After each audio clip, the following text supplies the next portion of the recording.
stream occurring for the YouTube live stream link is occurring as we are having this meeting, and everyone's mic is live. So if you have any side conversations, they will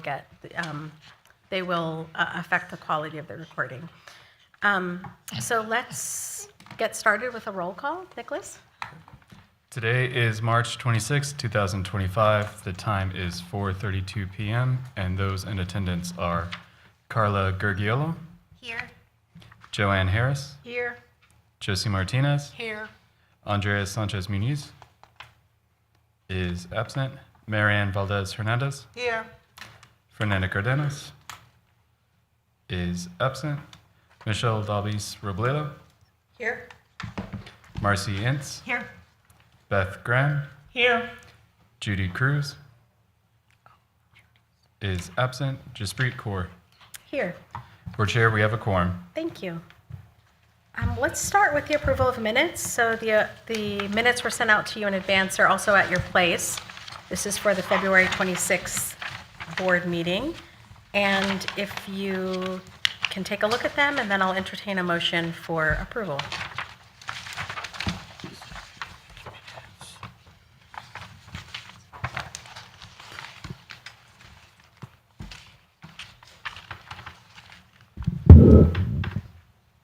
I move we approve the minutes of the meeting of February 26, 2025. Second. Thank you, Beth. And the second was from Josie. Josie. Thank you, Josie. Okay, I don't think it's necessary to do a roll call vote for the minutes, so all those in favor say aye. Aye. Any opposed? Okay, thank you. Next, we'll go into public comments, and generally we start with public comments for those who've taken the time to come here in person, but I don't see any sign-ups. So let's go ahead. Do we have any email or voicemail public comments? Okay. From Philip Cabrera. Hello, I am a born and raised San Antonio resident and wanted to make a comment regarding the recent talks of putting police in libraries. In short, the police do not belong in libraries. They have proven time and time again that our safety has never been in their interest, especially when considering how many unarmed people that have been murdered by SAPD, Charles Roundtree, Antrini Scott, how many unhoused people have been assaulted by SAPD, countless raids of unhoused encampments, not to mention the extremely likely possibility of SAPD shooting 5 bystanders in the middle of a perp. From Rove Sharp. Hey there, this is in regards to police presence at public libraries. There is no need to have contrast police presence there as it make people uncomfortable. Unless the library is experiencing an emergency, then there no need for constant presence. From Katie Scott. I am writing about the recent pilot program at the Central Library that budgeted $70,000 for part-time police presence. Cops are not what we need at any library branch in San Antonio. What we need are social workers, security who have been through trauma-informed care training and mental health crisis training, counselors and other providers of services that our houseless population and other marginalized groups need. Please keep police out of the library. From Bo. I am writing to discuss the matter of cops in libraries. As one of the few truly free community spaces, libraries are frequented by poor and homeless individuals. It is my belief that police presence will only alienate these marginalized groups, not protect them. I simply see no need for cops to patrol a space that is already under attack via book banning at a state and federal level.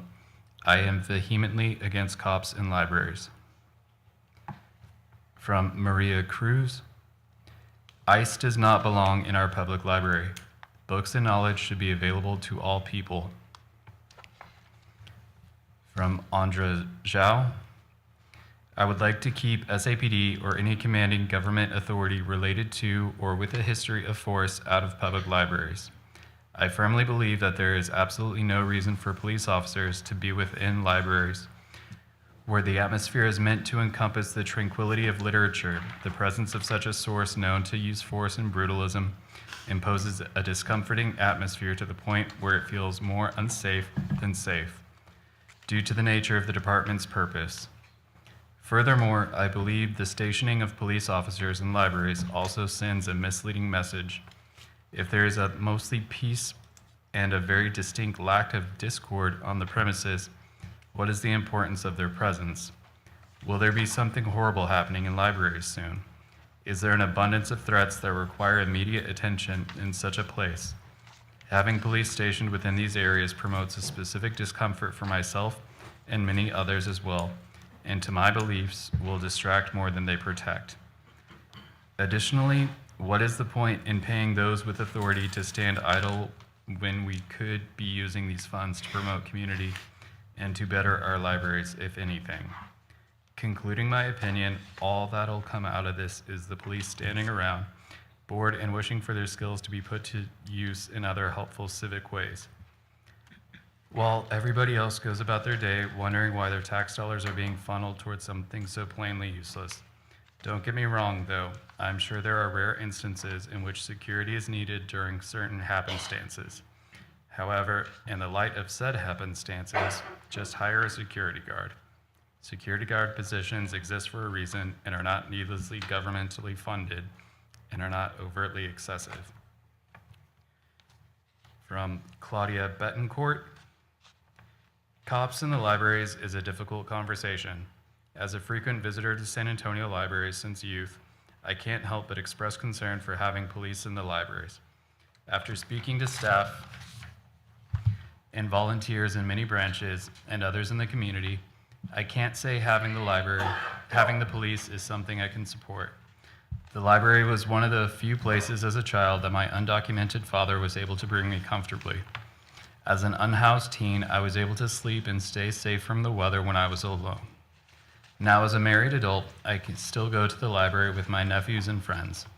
Cops automatically cause a tense scene, and I would hate for others in the community to lessen their trips to the library because they're worried about outstanding warrants, documentation status, guns around children, or just to avoid being suspected of something. The library is a community space that requires respect and care, and cops would just cause fear and discomfort. I refuse to stay silent when my tax dollars are being used to have cops at a sacred space. Perhaps an unarmed security guard, or better yet, a counselor. The library has always been a place of refuge and resources. I highly encourage the community to come together and think of creative ideas that could save taxpayers and continue to keep in mind the unfortunate in our city. From Irvin Mata, a library should always be a resource of education, free and accessible to the public and the community, regardless of their background, regardless of their ethnicity, regardless of their living situation. I fear that adding an authoritarian presence to the police, the space will only intimidate and push this valuable resource away from public. The people deserve to enter a library and not feel intimidated while trying to educate themselves. From Alex P. As someone who has supported and treasured our local libraries, I believe that police officers have no place patrolling our shelves, and that putting them in close proximity with some of our most vulnerable community members seeking out knowledge and help is a recipe for disaster. Please consider other alternatives, such as social workers and mental health advocates, who can help guide and de-escalate. And finally, from Ruby Salazar, I'm a mom of 2 little girls in public school. We visit not one, but many of our local public libraries because they cater to our needs very much. From the books and movies to the events and group activities that are open to all engage in. There's no reason cops or anyone else wanting to take away or restrict the access to a perfectly good organization. Shame on those who want to take away from all others, who want to access, higher educate themselves, or simply enjoy what a library has to offer, like community. Stay out of our resources and be a human being. Thanks. That's all. Okay, thank you. And were there any voicemails, just to confirm?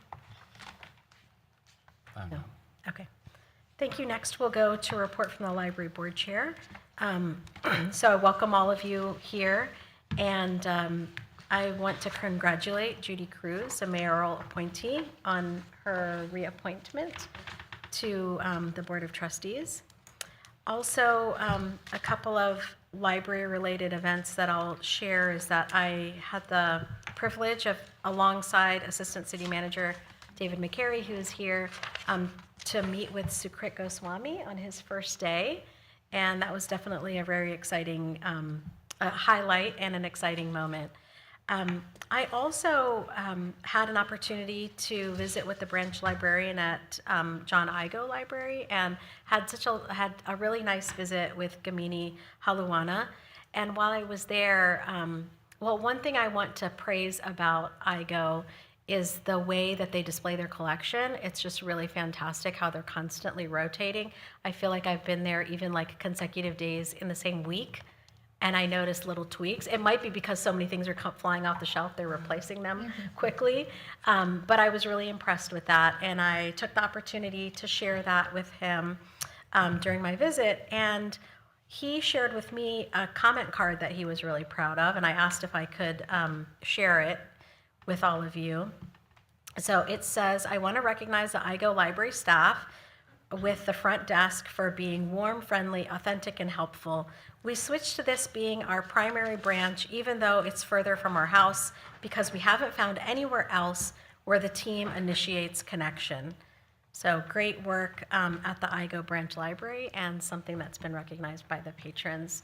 I'm also, as I think Andrea mentioned last month, on my own personal journey of like visiting all of the branches. So IGO is the first one, the closest one for me to start at, and I'm excited to get to know the some of the uniqueness of each of the branches as well. So I invite all of the trustees, join us on this little adventure, and maybe we can visit some of the branches together. I also attended the Book Appetite Literary Luncheon as part of the San Antonio Book Festival's program, and they had the author Salman Rushdie on March 5th. That was also Mr. Goswami's first public event, so it was kind of like a 2-for-1 for me as being part of the trustee board. But I will say the author really endeared himself to the crowd, which was great, and we also had an opportunity to pick up a copy of his book called Knife and delve a little bit deeper into his personal experience. And then finally, I want to mention that I visited the Denver Public Library. I was in Denver for a personal trip, and I had the opportunity to meet with June Garcia and the executive director of the Denver Public Library. They gave me a really nice tour of their facility. It just reopened after a massive renovation in late 2024, I think around November. And it was a wonderful facility. Highly recommend everyone check it out if you happen to be in Denver. It's located right downtown, right next to City Hall, so prime location. And what was wonderful about that, I've never really been into like genealogy. I've never really been curious about like, researching roots and things like that.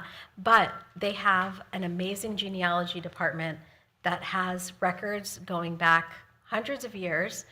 And they have phone books and like banker books and so many different things. So it really piqued my interest, and I could see why we have so many patrons that are like at Texana waiting for the Central Library to open, and then they're spending hours and hours at Texana. So I just want to give them a shout out. That was fantastic, and I really enjoyed that trip. And then one last thing, an administrative thing, in the bags at your place is Fiesta medals. So Fiesta season is nearly upon us, and so I hope that you utilize those medals in a positive way. Now I'll ask for updates from trustees, and I'm going to start to my left with Andrea. So the next library on my list was Pan American, so I made sure to reserve my books there, and I went Saturday and visited the library, and I realized I hadn't been since I think the last renovation we did to it. So it was nice to walk around and kind of see all the hard work from staff and from the board, staff here, staff there, so that was nice. And now I'm drawing, I did go to my councilwoman's last District 4 meeting, and it was really interesting because she had the new-ish director of ACS there, and he was very excited that he wasn't the new kid on the block anymore, that somebody else had taken his spot. had a lot of praises for you, Sucrete, so you're making a name for yourself already. But he did share that they are opening up a new spay and neuter center at Las Palmas. And if I'm not mistaken, it's right by where the HUB is, close to our library branch. So I made sure to mention to him that as soon as we have our library up and running, we are definitely open to partnerships, not only there, but other places as well. And they're opening one in Denver Heights as well. So maybe that'll create a nice little partnership. And he's very open to partnering with other city areas. So really excited that the love of the library. And then he talked about how much he loved the library. So it was nice. It was a shout out for us. Awesome. Thank you. Marcy? Okay. Well, I realize that one of our requirements is to visit different libraries. They said, but it's only once a year you have to do that. I do try to do that more often than that. I try to go to all their friends' meetings and just stop by there. So I just stopped by Parman Library, and it was busy, which made me real happy. And the parking lot had a lot of cars in it. They had a gallery that they have kind of devoted to Ukraine, and everything is like the flowers and blue and yellow, and I really liked that idea a lot. And some of the paintings were beautiful. I mean, just beautiful. So I thought that was wonderful for our neighborhood's libraries to be supporting such an important cause. Then I was traveling, and when I travel, if it's possible, I try to stop in to libraries where I go just to check them out and see how they differ from ours. And so we were in St. George, Utah for 2 nights, and I did go to the library there and took pictures, and it's a wonderful library. It was just a wonderful little library. Everything's very historic and older there, which I happen to like a lot. So, and again, it was the middle of the day, but they had all kinds of parents in there with their kids. And I think when you travel and you go to the libraries, you feel like you're home. I think it is just wonderful. You feel so relieved and so happy and safe space. So that's about it. Thank you, Marcy.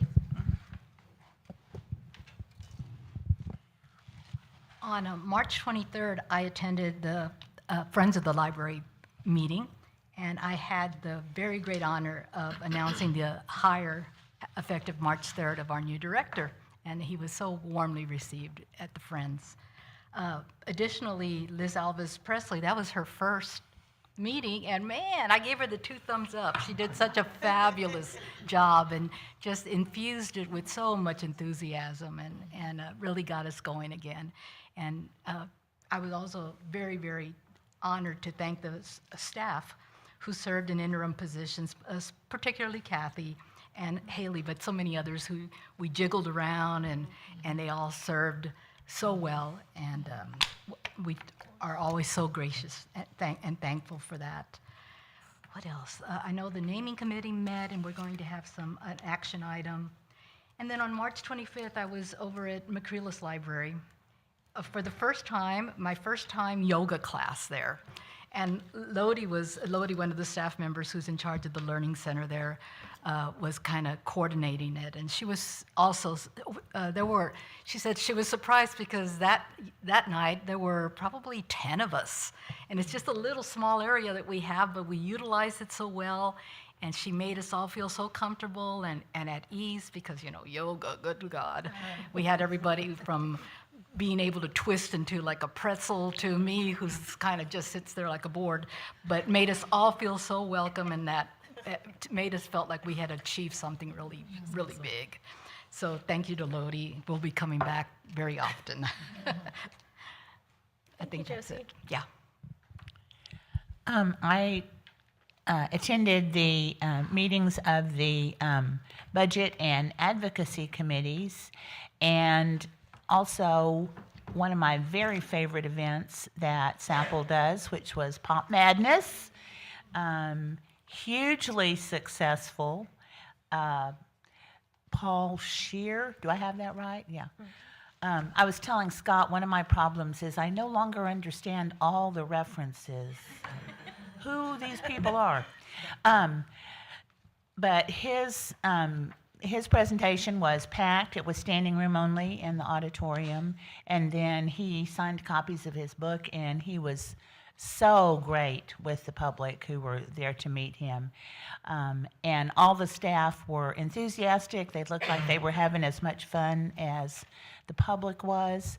And I would like to congratulate Rhonda Woolhouse, who is a librarian here at this branch, who initiated Pop Madness several years ago now and continues to make it a success every year. And I'd just like to mention that Comic-Con in San Diego, which attracts like 1 million people every year, started in their public library. So we could be looking at something like that down the road. Nice. Thank you, Beth. Okay, good afternoon. I went to the Pop Madness, and it was fun. And I'm not a person that likes scary stuff, but it was fun. And so, and I got to see, they had a Viking demonstration, which was really nice. It was really nice, and they had the little hammers and things. And the kids just loved it, and it was really busy. And I'm just happy that it was such a success. The upstairs, downstairs, and you know, every little booth table I went to, they were really busy. And for an upcoming thing at the Carver Library, they're going to be giving a free CPR course, which is sponsored by NAACP. And so on April the 5th, if anyone would like to have a free CPR class. Thank you. Okay, thank you, Joanne. Well, I'm sorry I missed the pop thing. It sounds like fun. So I was able to attend the artist selection panel for Las Palmas at Memorial Library. That was really a good experience. I also went to Bazan, that was at Memorial. I also went to Bazan Library. And I also went to the Latino is called, what is it, Latino Resource Center. They had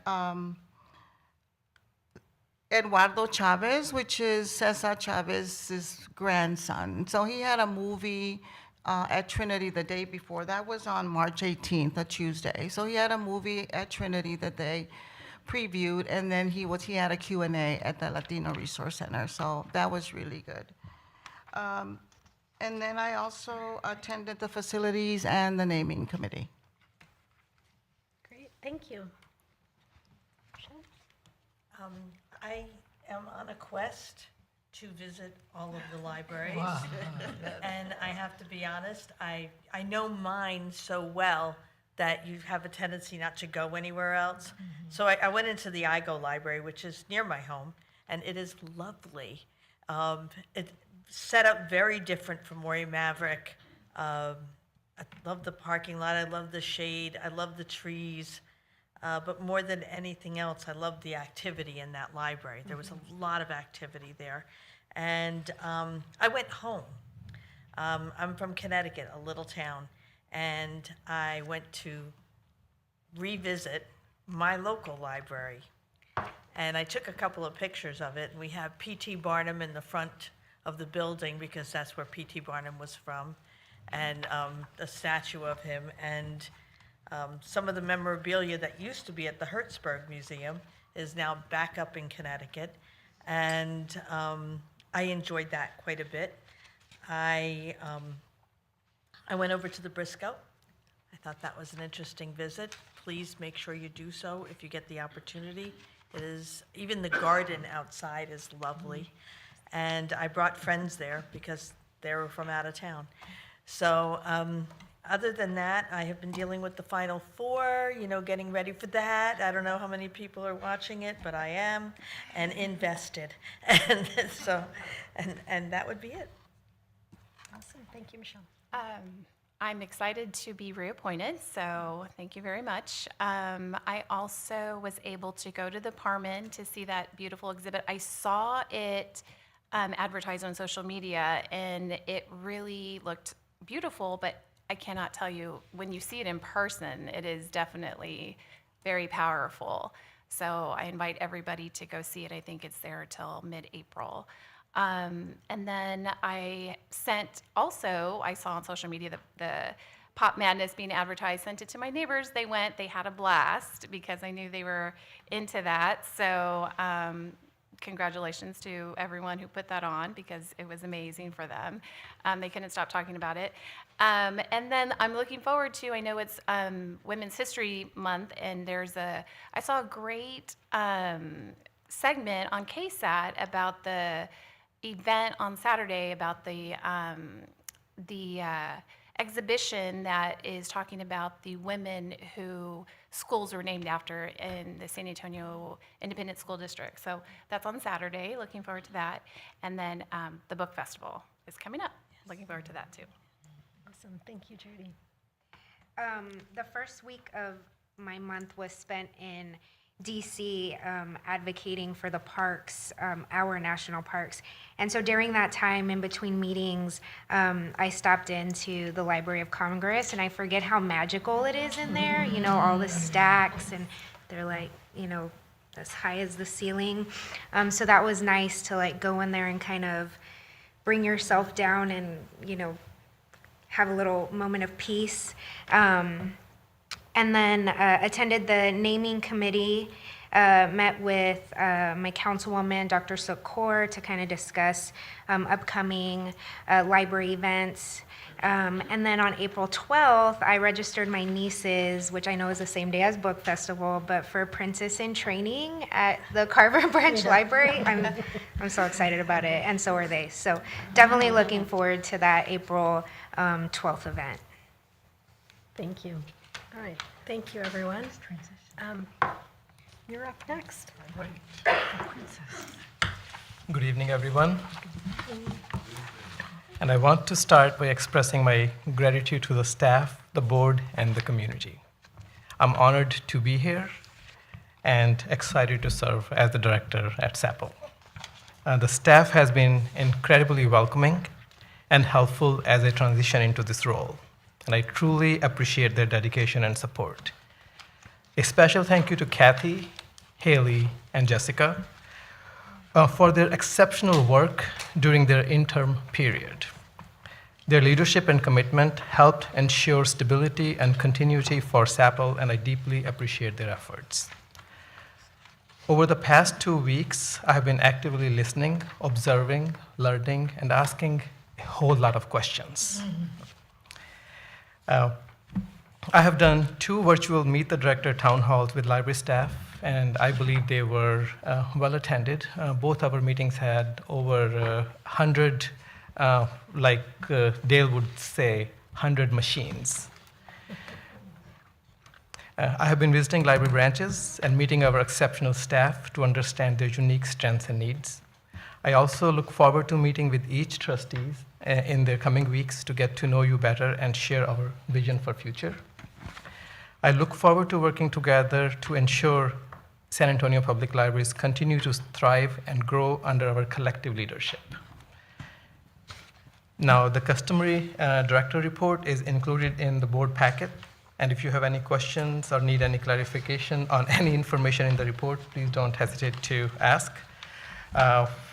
And I know Jaspreet mentioned about the Fiesta medals. So our communication team designed these medals this year.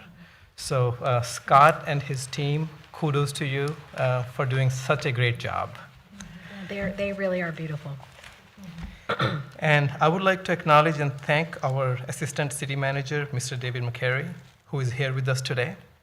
David, welcome and thank you for being here and for your leadership and support to our organization.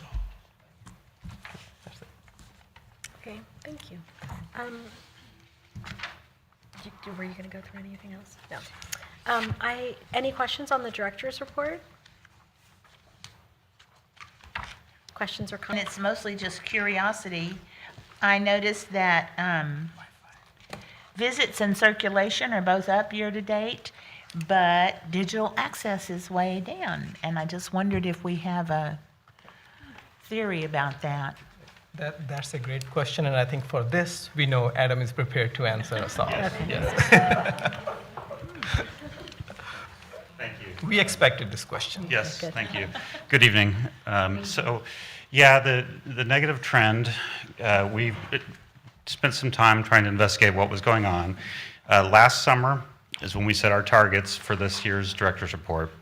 That fall, subsequently, ITSD changed out all of our server hardware and software for all the wireless access points, including the brain that sits on top of them and measures the data. So it's an entirely new, I don't want to say algorithm exactly, but it's an entirely new way of counting the sessions.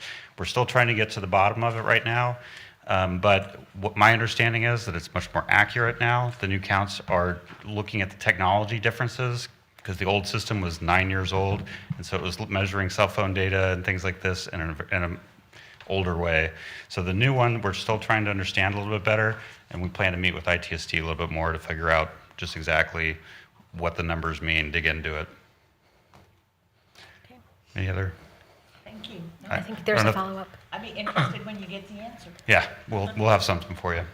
Well, I just wanted to mention that, like, I wanted to check out a book, digitally the other day, and it said I had 517 people, in front of me. That's a little different problem, but I can talk about that. But I mean, I don't know if this has an effect, because then I go to other sources to get that book, so I don't know if this, It's something we've discussed with Overdrive. When you're seeing that 517, don't let that scare you, because our collection development team is still working very hard to make sure we have 4 copies per person. So if there's 517 people waiting, we have 125 copies of it, that will eventually come up. So our wait periods are still around 3 weeks, no matter where you are in that line. It's been longer. It looks wild. Some of them, are because people have automatically pick up the hold, and then they don't read it, and it sits on their account.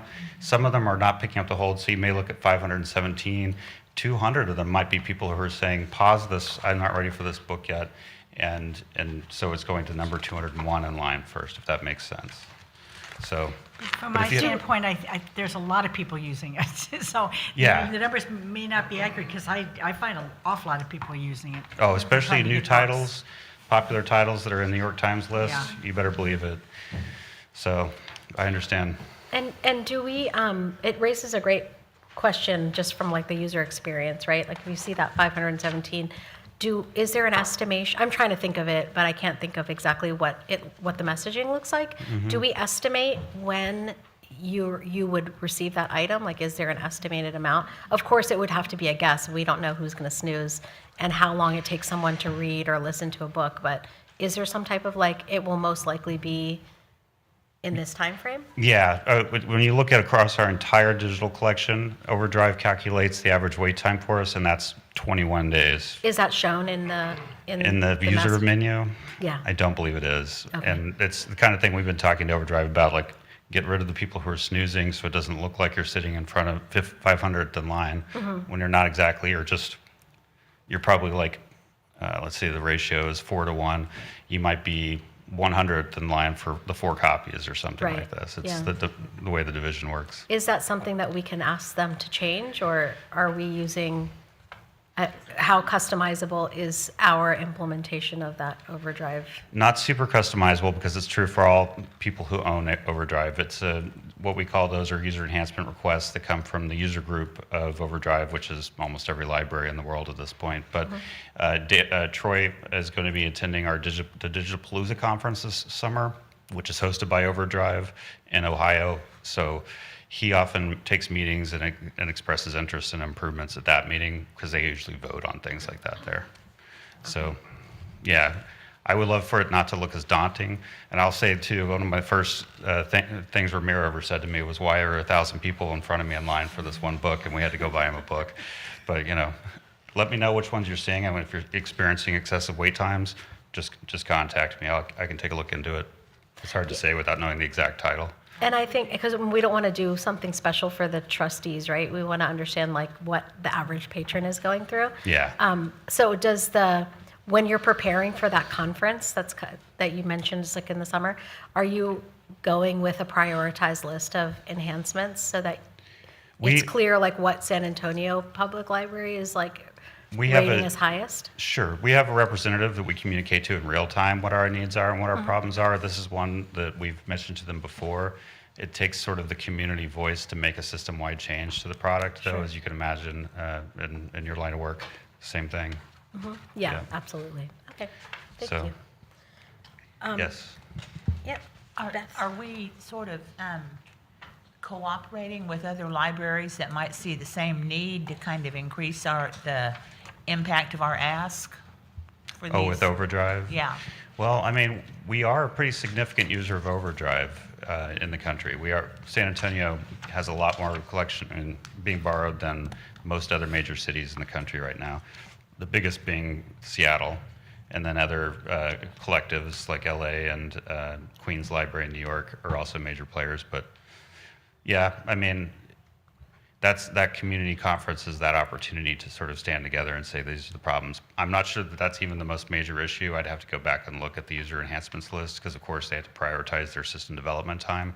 Just like any product, they focus on what has the most benefit for the most people. So Yeah, I think Beth's suggestion is like getting closer to like a super user group. Yeah, that- collective Where you bargaining. have like the bigger consumers Yeah. to come together and create like a coalition, so to speak, and just say, hey, here are the top 5 things that we want to push on. And it's Sure. true that you would have gain a lot more traction with the vendor by, having that unified front. So I think that's a great suggestion.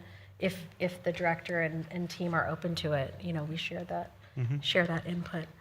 I had a question about, thank you. Adam. Okay. I had Thank you. a question about social engagements and impressions. So obviously, many of you who are close to library, museum, and library services are aware of the executive order that came out last week. I think we'll get an update from Advocacy Committee about that as well. But I'm wondering how that's impacting our social impressions. Are we getting traction, or is there more? I've seen a lot of people in my social media that are like getting on the bandwagon and saying like, hey, we need to speak up about this. We need to support all of these different organizations, and even making suggestions like follow the ALA, making a list of things that you should follow. Can you talk about that a little bit, Scott? Overall, day to day, we haven't seen a huge spike in terms of our daily engagement on our regular posts. Where we have seen some engagement is in direct messages and people asking questions about what they can do to support their library. So we've remained neutral for the time being, as we're, as an organization, obviously still kind of waiting and seeing how things go with the executive order. But we have seen a groundswell of support from our community on social media, via direct messages, via comments on posts, just people saying we love our library and we want to help. So that's been great. That's been wonderful. Overall, not a noticeable boost in our metrics, but certainly sentiment-wise, we've seen a lot of positivity, not very much negativity.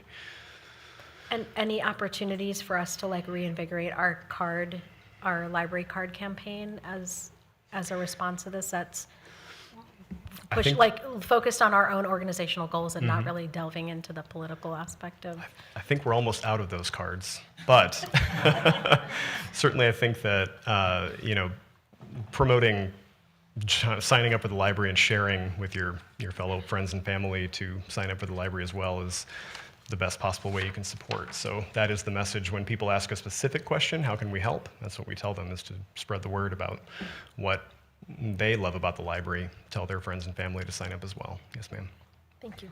We do have a supply of library cards, however. Yes, we have plenty of library cards. We just have a smaller supply of our specialty The new cards ones. that we launched last fall. We have a healthy stock of what we now refer to as the classic. Okay, thank you. Any other questions in the director's report? Okay, thank you. All right, next, the budget report for 2025. Good evening. So in your packet on green paper is the monthly budget report. This report runs from October 1 to February 28th.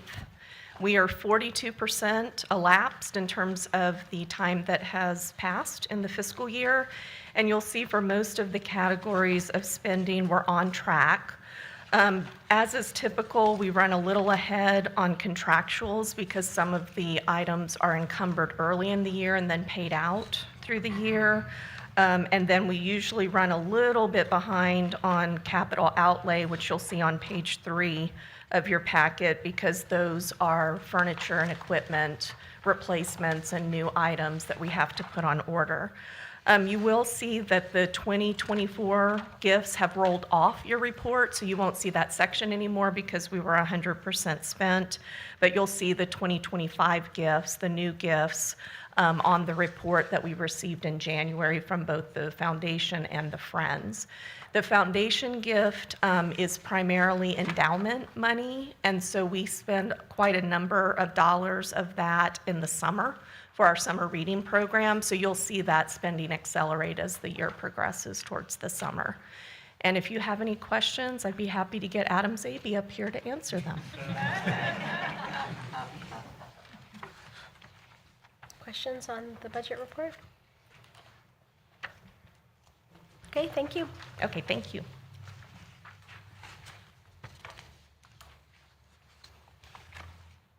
Okay, next we have a report from the Executive Committee, and the Executive Committee did meet last Tuesday, March 18th, to set the agenda for tonight's meeting. And next we have a report from the Advocacy Committee. Judy? Yes, we did meet last Thursday, the 20th, and there's some items later on that Jessica will be presenting, right? Yeah. Oh, you're going to do it right now? Okay. Good afternoon, trustees and board chair. Just getting back to your question about the director's report, we will update the director's report to include the District 8 libraries and send it back out. Thank It was you. an error. Appreciate that. So as Judy Cruz reported, the Advocacy Committee met on March 20th. There were 2 items on the agenda. The first was related to the executive order related to the IMLS, and the second is the legislative update. The legislative update is an agenda item later on, so today's presentation for the advocacy will focus on the executive order. So we have a couple slides for you today. Essentially, on March 14th, there was an executive order issued by the president that spoke to reducing elements of federal bureaucracy that was deemed unnecessary by the president, that included several federal agencies, including the Institute of Museum and Library Science. And so that order was issued, and the IMLS is in the process of reviewing that. They have a certain number of days in which to reply with that order. And so just for background for the trustees, IMLS is a federal agency. It is has essentially authored by U.S. code. So it is an authored agency within the federal government. It also has the National Museum and Library Services Board, and this is the board that retired Library Director Ramiro Salazar was appointed to prior to his retirement. So we do have some information that, as it becomes available, he does share that with us, so we do have that resource available to our library in the city. And so once that order, if we go to the next slide, so once that order was issued, we began to monitor communication regarding that. We've, of course, stayed in touch with former Director Salazar. We are also engaged with city management, city attorney's office, communication and engagement within the city, and government affairs office. So we want to be sure that any dialogue, discussion regarding executive orders is taken into consideration with the city's perspective. So we are coordinating with them. We, of course, brief the advocacy committee, and we will continue to brief the committee and the full board as necessary in the coming days. And that is the report for the advocacy committee. Thank you. Next, a report from the budget committee. Yes, we did have a meeting. Kathy's going to give the report. Okay, thank you. Thank you, Vice Chair Harris. So the Budget Committee had their first meeting of the budget cycle on Wednesday, March 5th. We shared with the Budget Committee a general outlook for the fiscal 2026 budget development process. It does look like an austere year, and so there is discussion of starting to look at where we can be efficient as well as effective. So we're thinking that it's going to be a relatively austere year going into the process. The budget calendar was presented to the City Council, and it does track with past years in terms of the major milestones. However, the process is a little bit later this cycle, so the 5-year forecast will be in May. That's the time when all the departments present both their expenditure forecast for 5 years as well as their revenue forecast for 5 years. And that's when it becomes clearer what the specifics are going into 2026 of what that looks like. There will be the customary community input and budget survey also in May. May 15th, there will be a mid-year ordinance for the City Council where any adjustments to this year's budget are made if there's any savings that can be achieved. At this point, we don't project major savings in our budget this year. Then that leads up to June with the council goal setting and trial budget. August and September, as is traditional, there's budget town halls. And then department presentations to the council also in that August to September timeline. September 18th, 2025 will be the date of the city's budget adoption. So of course, underlying that are staff deadlines, of course, the board's process, which typically starts with the board's prioritization of needs, which we anticipate to start next month. There is one other change that's developing, which is the city is looking at both an IT system to help with the budget process, but also looking at the city's budget method. So that's also something you may have heard the city council discuss. So we shared with the budget committee that the city's looking at what would be the most effective budgeting method. So there's some discussion around that. And then the budget committee set their regular day and time, which will be the first Wednesday of the month. Is there any indication on what the budgeting method will be?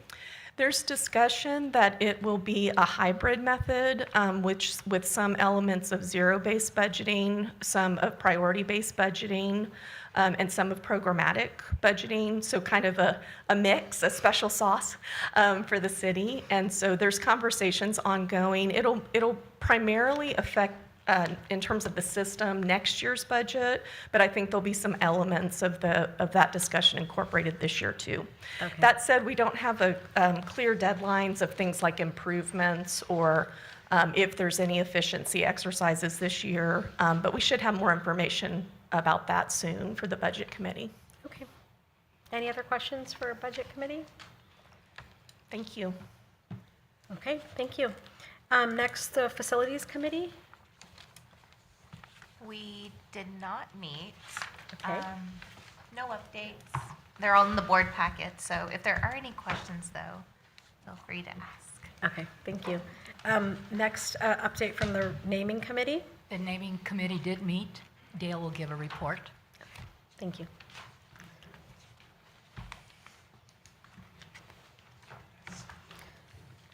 Well, this will be the briefest report of the evening. The two items are action items, and they will be later on the agenda. Okay. Thank you. Next is a report from the Ad Hoc Board Policy Committee. We did meet, and on March 6th, we don't have anything yet, but maybe next month or the following month we'll bring that policy for approval. Okay, thank you. And then a report from the Ad Hoc ILA Committee. The committee did meet on March 18th, 2025, and the only update is very brief, so I'll just give this update, if that's okay, Jessica. The county is up to date on all of their payments, so fantastic news. Next is a report from the Friends of the San Antonio Public Library, Liz Alves Presley. Well, welcome. Thank you. Good evening. I've been president of the overall Friends group for a very busy 2 months. I've decided on one focus this year, and it's to reactivate the inactive Friends groups. So far, I have visited the Johnson Library 5 times and met with 5 different groups. They show an interest, and now I'm waiting to see if we're going to reap any of the harvest. My next branch that I'm going to start working on will be Pan American, and then I am going to go to San Pedro. Another of my priorities is to improve communications. At my first board meeting, which was 3 days ago, I encouraged the attendees to chat with 3 people that they didn't know before they left the board meeting. That was successful, and everyone seemed to enjoy doing it. I'm trying to incorporate some new members we have that come to our meeting for our next board. We've kind of been just rotating and rotating. I want new blood to come in, new ideas. That's, I think, going to be very important for us to grow as a group. We now have a new membership chair secretary, and it's Anna Flores, and I asked her to come tonight to see what goes on at a meeting and to know that it's all important information. She has a background in marketing. She already has us on Instagram as of this week and is currently revising our Facebook page. And I know all of you all are going to want to know what our handle is, so you can go out and join up, and she's already started posting pictures and everything. So I'm excited to get on Instagram. We're looking at the age of 25 to 49 to try to start getting new members in. Daniel Garza, our board secretary, is working on modernizing our website to make it more appealing. And I'm continuing on my quest to visit each group meeting at least once in my term. So far, I have attended the meetings at McCreeless, Great Northwest, Encino, and of course, I had to be at Schaefer Branch Library because we turned 8 years old on Tuesday, and that was a lot of fun. The Friends will have a booth at the book festival on Saturday, April the 12th. Please come by and say hello. We'd love to see you all and your support. And I appreciate this opportunity to strengthen the Friends groups in order to better serve our libraries. Thank you. You have to tell us your Instagram handle. Go ahead. It's SAPL, so FOSAPL_TX. All right, awesome. Tell Thank our you. friends. Thank you. And thank you, Liz. Next is a report for the San Antonio Public Library Foundation, and I understand, Jessica, are you going to be providing? Oh, I'm sorry, Jessica, the other Jessica, Jessica Rivera. Thanks, Jessica. Good afternoon. We are in the midst of kicking off Katrina Ball already. We had our first committee meeting yesterday. Super excited. Our focus for March and April are going to be silent auction items. So if you have any business partners or folks who would like to donate services or items for the auction, please provide them my email address and we can coordinate with them. Sponsor packets are also being worked on. You should have them in the mail in the next few weeks. And our website is up and active as well, so feel free to go on there and check it out. You can go ahead and purchase your table already or tickets if you are planning on going. And if you're not planning on going, there's also a section where you can make a donation.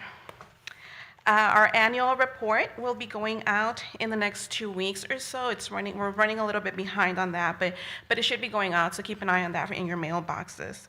And then for grants, in the first quarter of the year, we've submitted a little bit over $200,000 in grants for SAPL.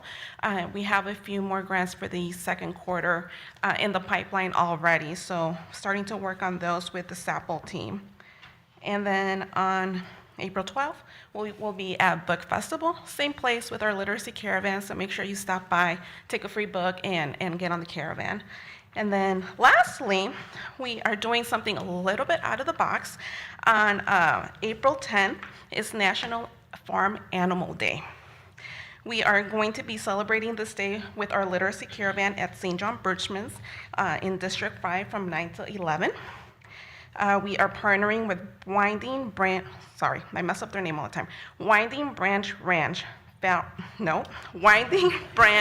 Ranch farm animal rescue. And we'll have Ernie Suniga there with KSAT to cover it. So if you guys want to go, please coordinate with Amy so that we can make sure we have a spot there for you so you can play with the farm animals and join our kids to, we will be reading a book about farm animals, reading to farm animals. So it'll be a really exciting time. Can you tell us the date again? April 10th. And it'll be at St. John Bergman's. 9 to 11. And I can't tell you what farm animals we'll have there. It'll be a little bit of a surprise for everybody, but it should be really exciting. Awesome, thank you. Thank you. Yes, why not? Michelle's voting for baby goats. I support her. Okay, next we have a staff report for the Tobin Branch Library at Oakwell. And Elma, will you do an introduction? Good evening, board. I get the favorite part. Introducing managers who've done such a wonderful job in their spaces is one of the fun things for me. It is my pleasure to introduce to you Miss Amanda Watson. Amanda has been the manager for Tobin for about 1.5 years now. Before that, she was a children's librarian. She hails from Kentucky, so she did her undergrad and her graduate work there. Now, while she's been at Tobin, she's done wonderful things. She's planned strategically, she's developed relationships, and she continues to cultivate community here. With the branch report, Ms. Amanda Watson. Thank you.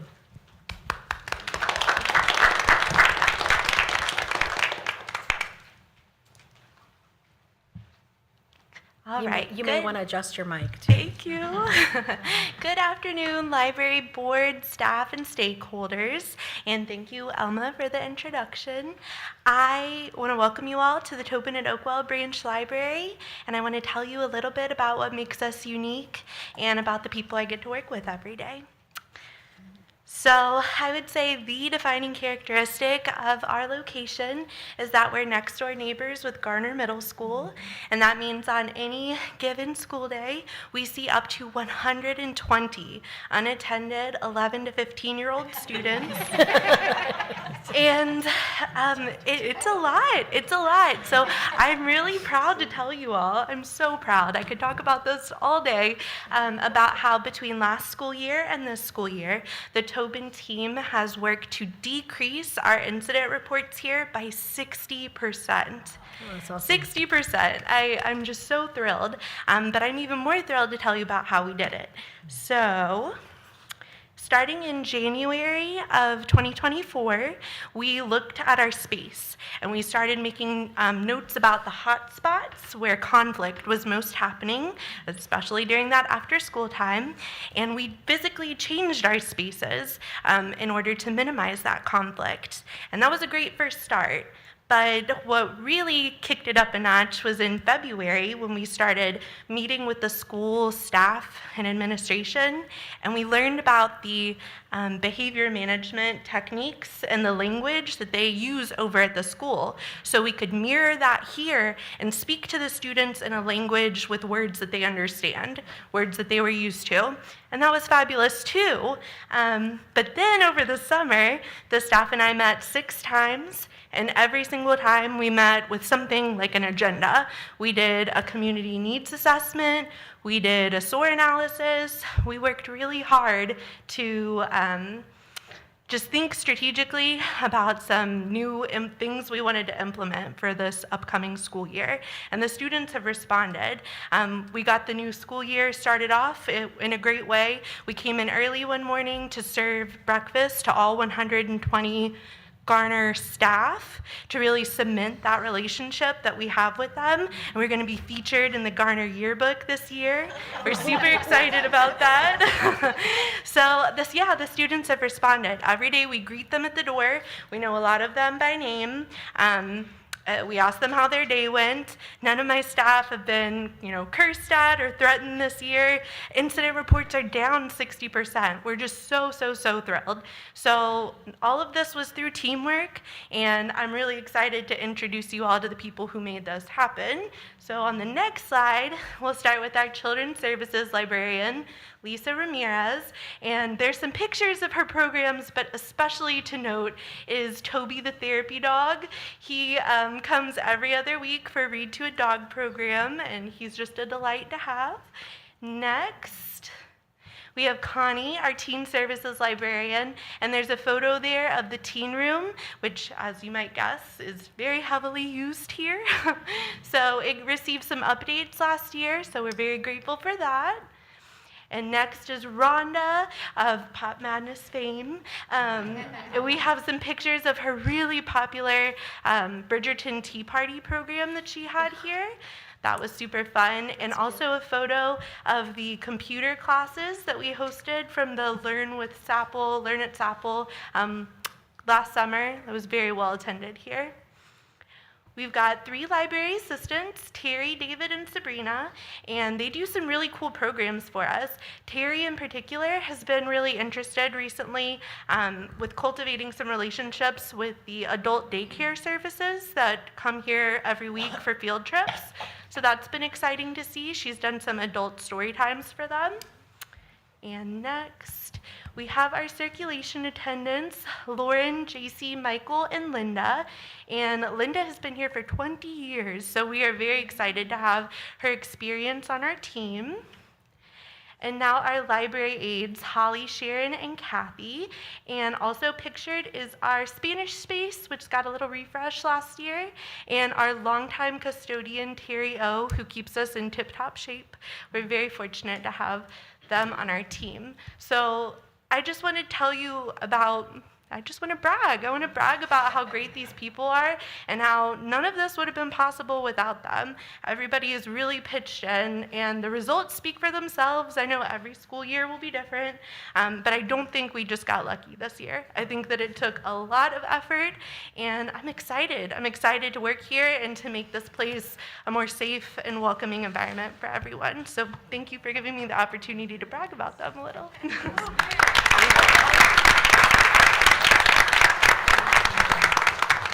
If I may, my teacher heart is just singing. And yeah, I've worked with middle school kids. It's the best of times and the worst of times, is it not? And you have definitely found the best of times. Thank you so much. Yes, thank you, Amanda, for your overview and introducing us to your team. And thank you for your hospitality for hosting us today. Appreciate that.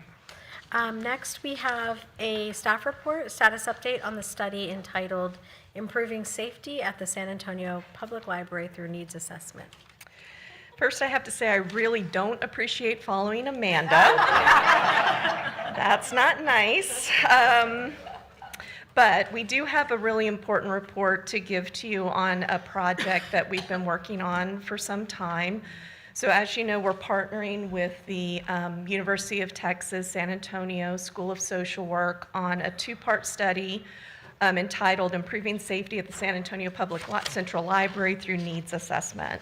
So the purpose of the project is to both, in the first phase, evaluate the Central Library SAPD pilot program, and then in the second phase to create a plan and a potential course of action for safety improvements for the public and library staff at our facilities. So there are some important guiding principles that have really given us a roadmap of how we want to conduct the study. So collaboration with the community is absolutely key. Transparency, making sure that we represent diverse perspectives in the work that's happening, using, of course, appropriate research methods, and then consideration for our new strategic plan. So all of the work ultimately will be looked at through the lens of the priorities of the strategic plan, and then, of course, as always, respecting the library board's governance structure.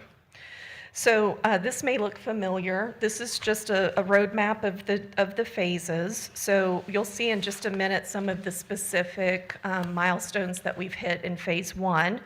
Phase 1 is really all about data analysis and looking at the pilot itself. The reason I'm giving this update tonight is because we've come to sort of a bridge from phase 1 to phase 2, and using this idea that we want to engage the community as part of the work that will run alongside the project team's work is a community group called the Participatory Action Research Group. So this group will represent diverse perspectives of the community around this community issue and will help us as we go forward into phase 2. And I'll talk a little bit more about that in a minute.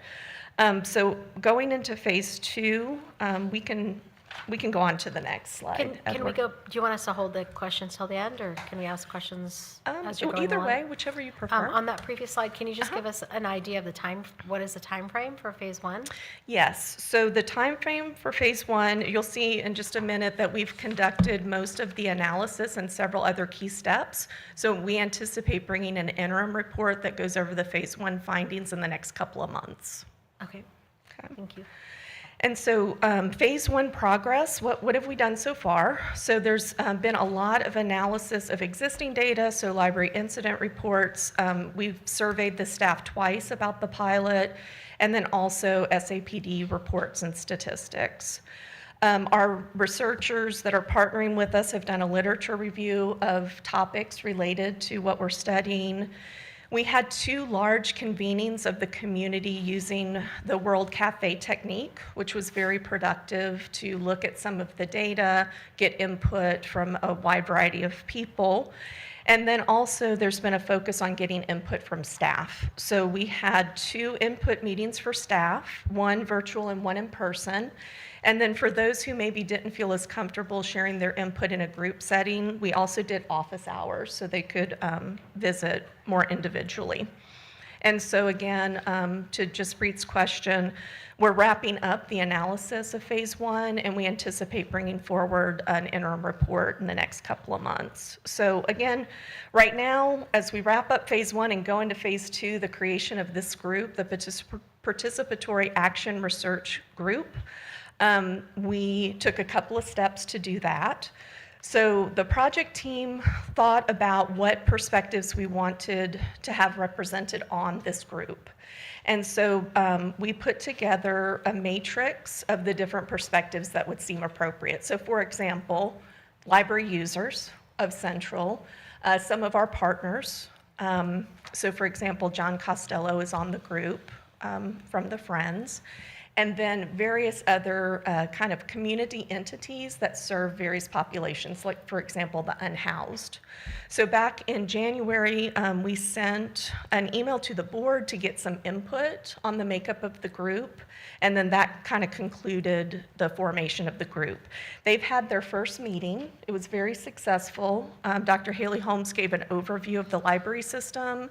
The group got to meet each other, and now they'll kind of embark on their various agenda topics. So phase 2, next steps will be 3 additional meetings of this group through May.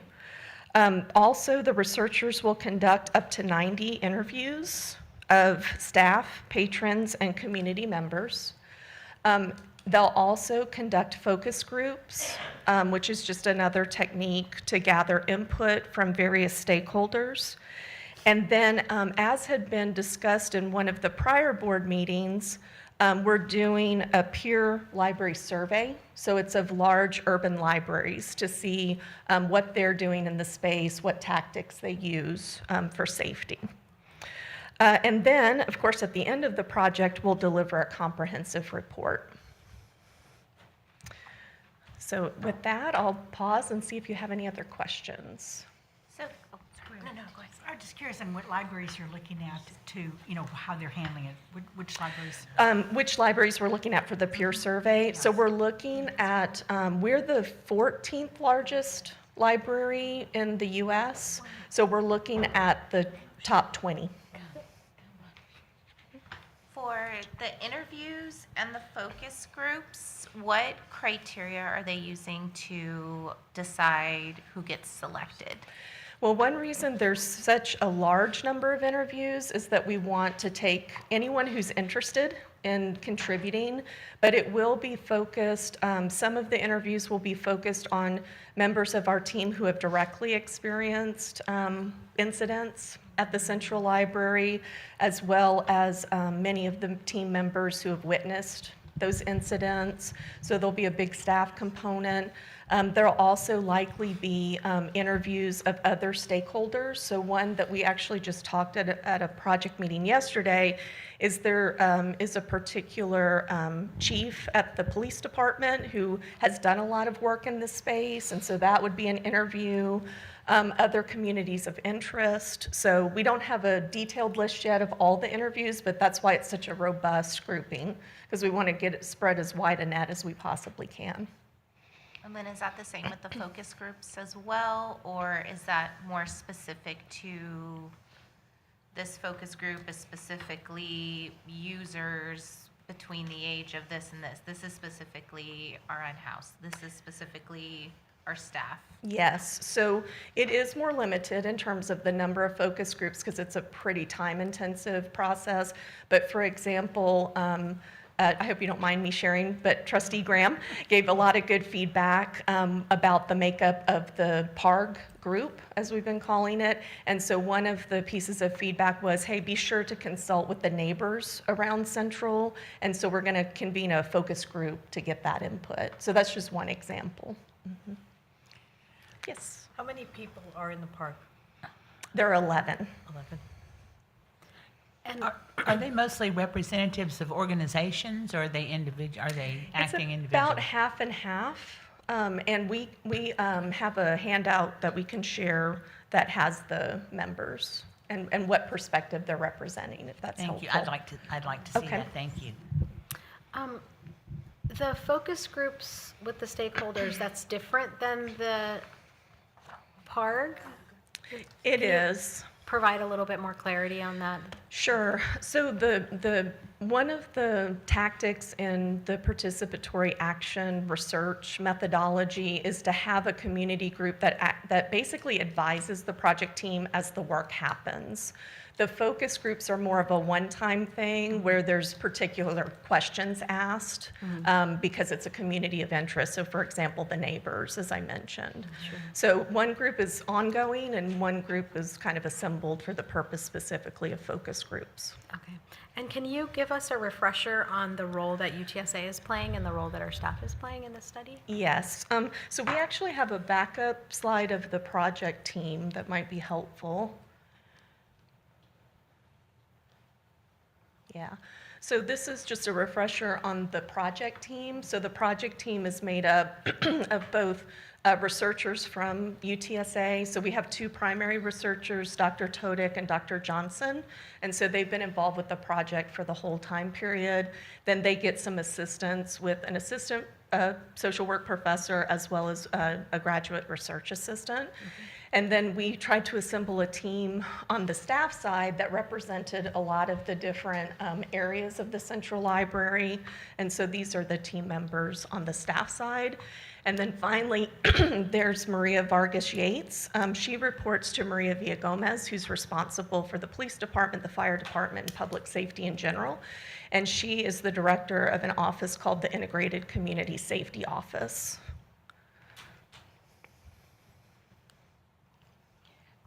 Kathy, for the community involvement, y'all had one that was across the street from the library. And what was that classified as? That was one of the two World Cafes. World Cafes, okay. Yes, So ma'am. I went to that, and it was well attended and everything. Are we going to get any feedback about what went on? Because I did not stay for the very last portion because they wanted everyone to give their opinions, and I didn't feel like I wanted to give my opinions to the group. And so I did not stay for that very last part, but I was there for that, for the other portion. But I was just wondering if we could get a little Like a Yes. readout summary. So that will be a part of Okay. this interim report that we're doing in the next couple of months. So that was one of the big phase one parts of it. And so, yes, we will share Okay. some findings from those Okay. those sessions. So we're in phase one now, and when does phase one end? What's the date? So within the next couple of months, we'll be delivering the phase one report. That's And- that interim report. That will be the end of phase one, or is that the beginning? That'll be the conclusion of phase one. Okay. And then the work will continue into the phase two. Okay, and do we have an expected date for that? Not yet, because of some of the wonderful questions you all have asked, which is, hey, who exactly are we interviewing and what are the focus groups? So that work is underway. So, depending on what that looks like, it can affect the timeline. So we don't have a definitive timeline for phase two yet. Okay, thank you. Any other questions? I was just going to ask, if someone is interested in participating in phase two, a community member or stakeholder, who should they contact or? They can absolutely contact me. Okay. Yes, I'd be happy to collect that, and anyone who's interested, we're going to try to find a way for them to be involved. Likely it'll be the interviews that is the primary way, just because that's so many of them. Right. And Kathy, with that group that I went to, one of the people there was a retired librarian that worked at Central on the first floor. And so she had some other type of opinions. So maybe if even the retired people that have worked on the first floor primarily would be great input. Absolutely. That's a great call out. Thank you, Joanne. How was attendance at the World Cafe session? I attended the first one, and the first one we had probably about 25 to 30 people. Haley attended the second one. Do you want to come up to the mic, Haley? Yeah, that's what I went to. The second one was much larger, and they had some people that came and went, so they were approximating between 40 and 50 at that one. And the World Cafe refers to the style of the meeting. Can you tell us where it was held and a little bit more about that? Sure. The first one was at Central, and then the second one was at the UTSA Southwest campus. Those are the words that it's called now. It's so hard to not say what it used to be. So it was there in what used to be the Copper Kitchen. That's the one that I attended. The beginning of it, they had posters with the phase one data on the walls, and they let folks take some time to look at them, and they presented about each poster and then allowed questions. So that was the first part of the evening. And then the second part, we moved into the space where there are tables and chairs, and there was a library representative and someone from the social work school. So a student or someone associated with that school at each table. And we had paper and markers on the table, and we each had a question that was asked to the participants. And then we kind of had a discussion, and that lasted maybe 15, 20 minutes, and then everyone would get up and move to a different table. So everybody got the opportunity to have a discussion, and I wish that part was longer because it was so positive. My session at the beginning, there were a lot of questions, a lot of criticisms, and the second part just felt so good because everyone was like, this is not a library problem, this is a community problem, and we want to help you figure it out. And it really felt good. That's great. Thank you.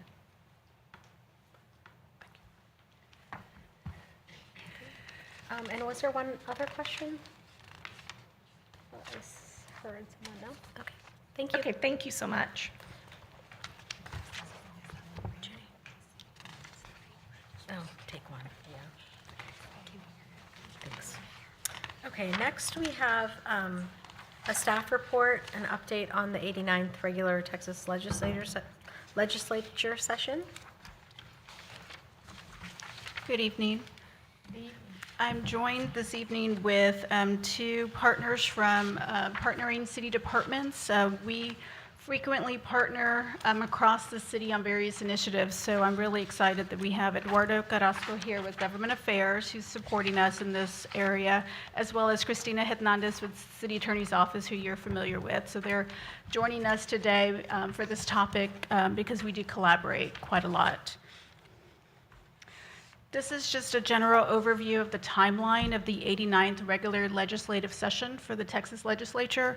It started November 12th with pre-session bill filings, and it goes all the way through June 22nd. So the March 14th bill filing deadline has come, and so that is at this point, right now, the legislature is busy at work looking at all of the thousands and thousands of bills that have been filed. So that is the status at the moment.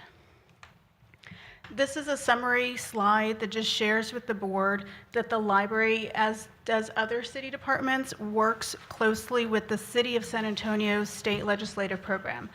The City of San Antonio City Council does approve each legislative session a legislative initiative that guides the city moving forward with any legislative initiative. So because of that, the library does work very closely with government affairs and the city attorney's office. This outlines for you engagement for you as a board, as a body, and essentially it is working through the library team with government affairs, city manager's office, and city attorney's office.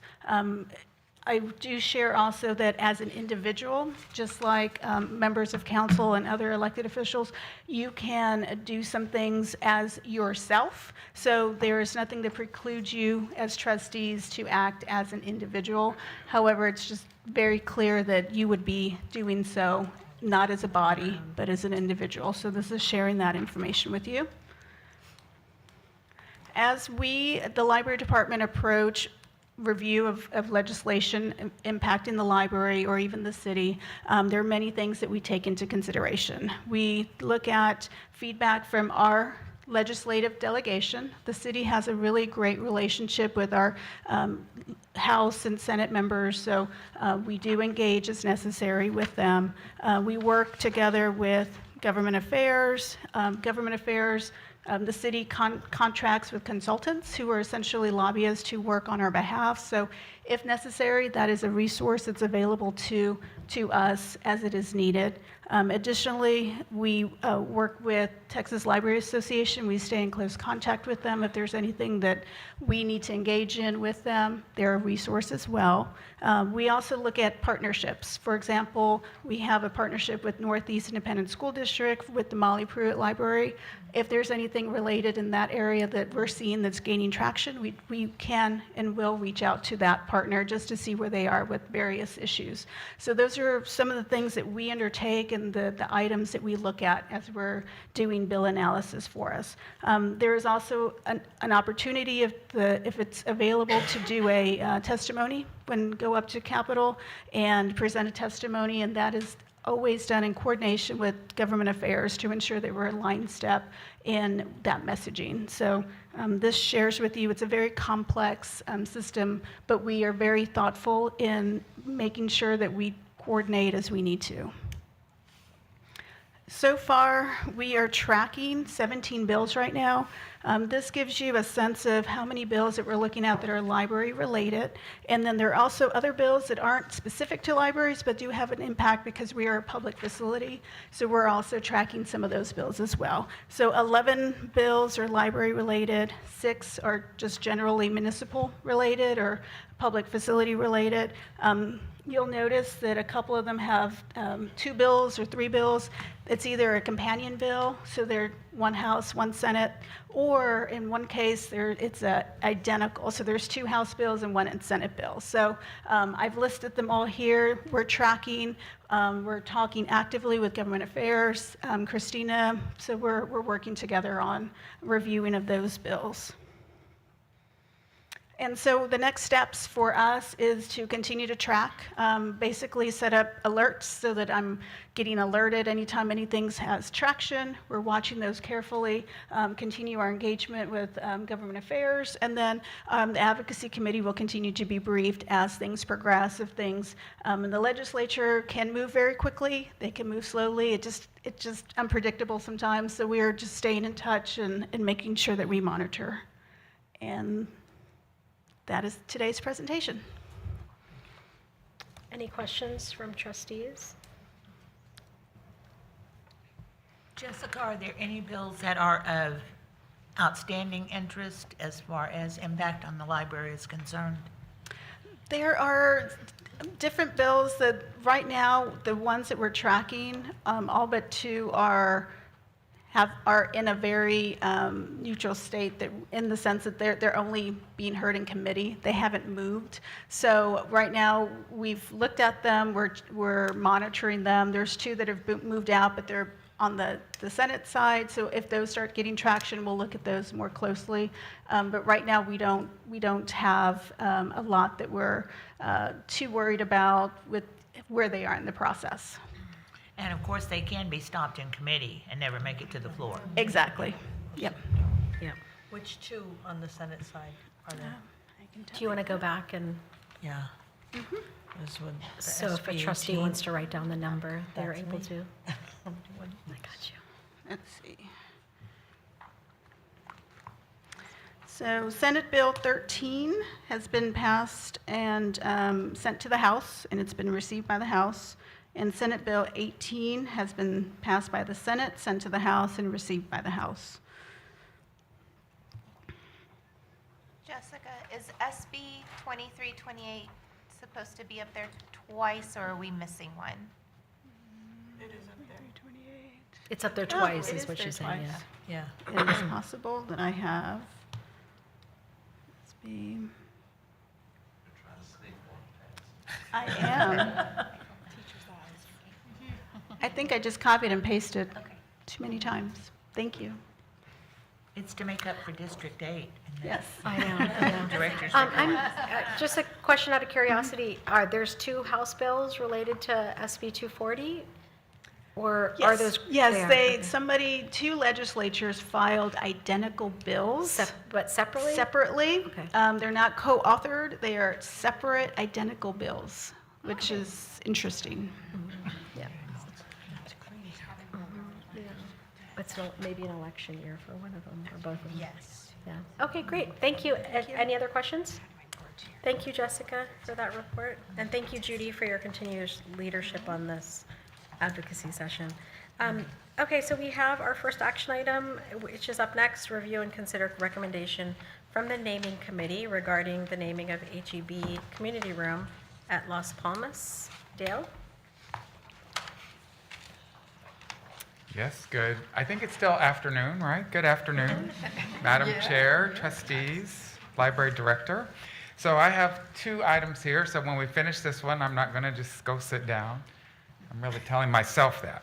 So they're both exciting, and it's great to have exciting news. So agenda item 18, this is regarding this new enclosed room at the Las Palmas Branch Library. I know you're all familiar with this. I move my own slides, is that right? There we go. So just to give you a little timeline, the Board of Trustees, determine when the Library Foundation can seek donations that would result in a naming. That was done for Las Palmas in September 2017. So at that time, an opportunity was approved with a minimum donation of $100,000 for something that was called Plaza on the approved naming locations. Time passed, another bond cycle passed, things happened. So as we move forward, the Library Foundation received a naming gift from HEB, not for the $100,000 minimum, but for $250,000. As our policy, your policy requires, a public meeting was held at the Memorial Branch Library. Several of you were there to hear input.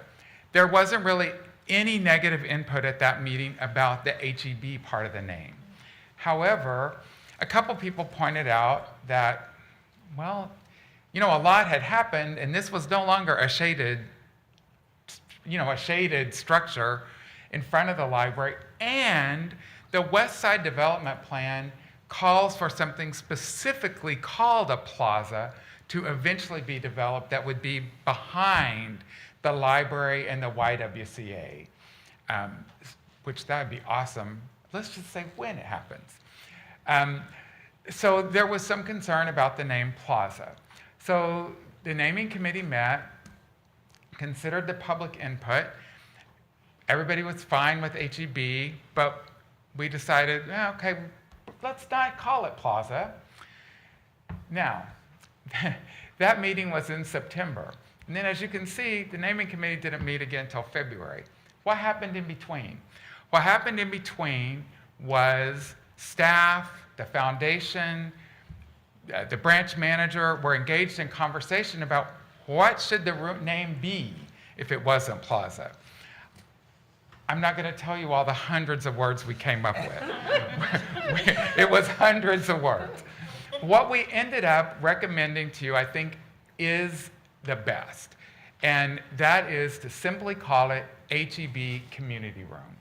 The old meeting room at Las Palmas will be named, and it will be named with the name in front and then meeting room. We do have some rooms already that are called Community Room. The Library Foundation staff have approached HEB about this, and they're perfectly comfortable because they were okay with Plaza. But as you've already, there's also a couple other HEB plazas. The one I'm familiar with is at the zoo. So I think this is even good because it's not another HEB plaza. So the naming committee met.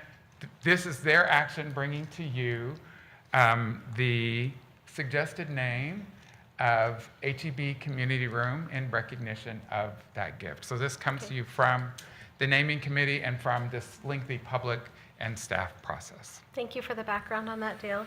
I'll entertain a motion for this action.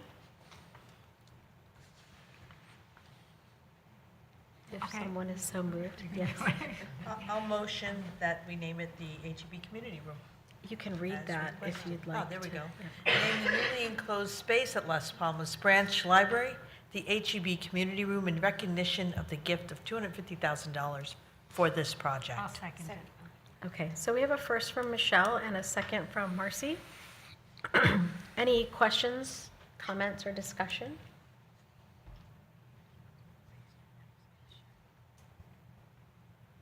Okay, and recognition that this did come through the naming committee, so it's okay if we don't have any discussion. Nicholas, would you lead us through a roll call vote? Carla Gurgiolo, Aye. Joanne Harris, Aye. Josie Martinez, Aye. Andrea Sanchez Muniz, Aye. Marianne Valdez Hernandez, Aye. Fernando Cardenas is absent, Michelle Dalbis Robledo, Aye. Marcy Ince, Aye. Beth Graham, Aye. Judy Cruz, Aye. Jasprit Kaur. Aye. Motion passes. Thank you. So thank you all. I think that was really exciting. And I really thank the naming committee that did a lot of work getting this right. It took us a little while, but we got there.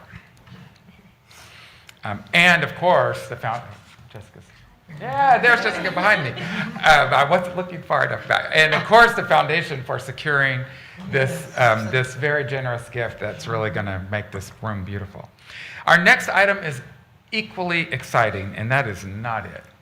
So this is again, as I mentioned on that last slide, it's your prerogative as a board to give the foundation the authority to seek naming gifts.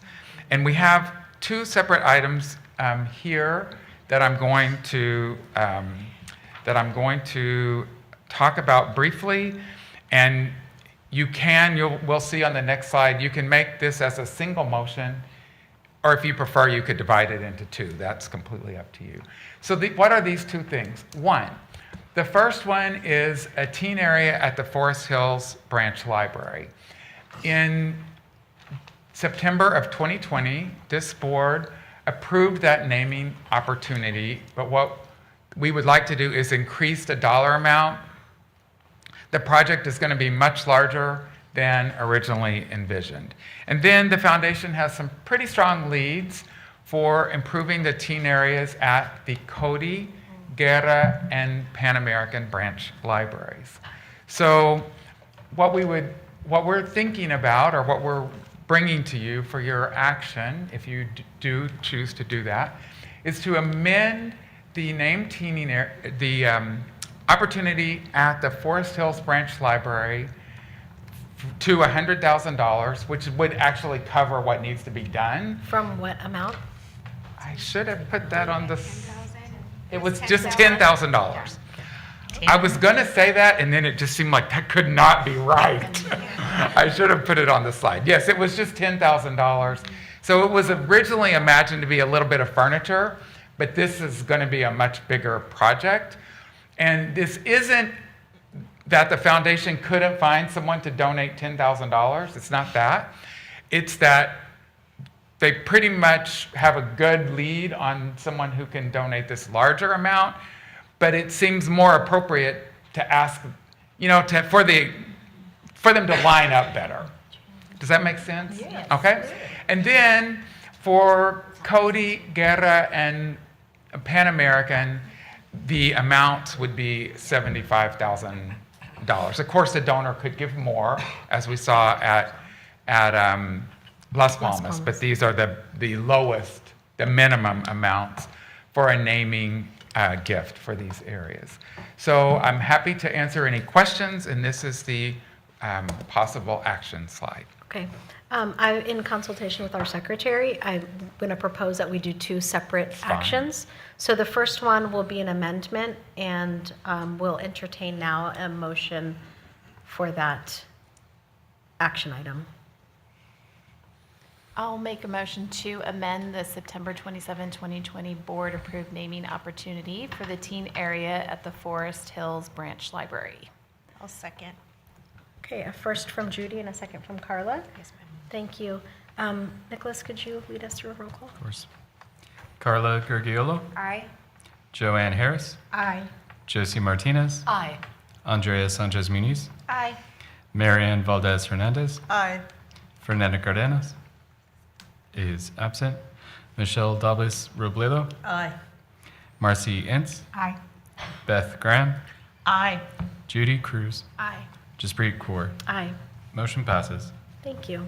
And next, I'll entertain a motion for the new naming opportunities at the 3 additional teen areas. I'll motion to approve the new naming opportunities for teen areas at the Cody, Guerra, and Pan American branch libraries. Thank you, Andrea. I'll second. And a second from Beth. Okay, Nicholas? Carla Gurgiolo, Aye. Joanne Harris, Aye. Josie Martinez, Aye. Andrea Sanchez Muniz, Aye. Marianne Valdez Hernandez, Aye. Fernanda Cardenas is absent, Michelle Dobbs Robledo, Aye. Marcy Ince, Aye. Beth Graham, Aye. Judy Cruz, Aye. Jaspreet Kaur. Aye. Motion passes. And I'd like to add appreciation to the foundation for bringing these new opportunities. Thank you, Dale. Yeah. So I want to echo that. Thank you, Beth, for bringing that to our attention. The opportunity for us to even entertain these naming opportunities is not without the hard work of the foundation. So thank you, Jessica. Please pass that on to the rest of your team. And also, I want to appreciate the naming committee because it is hard work, and I always say that the hard work of the trustee board happens in committee. So I just want to thank the naming committee led by Josie Martinez for all of the hard work for this, and hopefully have many more of these opportunities in the future as well. That was our last agenda item, so I am very happy to entertain a motion for adjournment. I move to adjourn. Thank you, Marcy. I don't think we need to vote on that. Have a good evening, and thank you all for being here.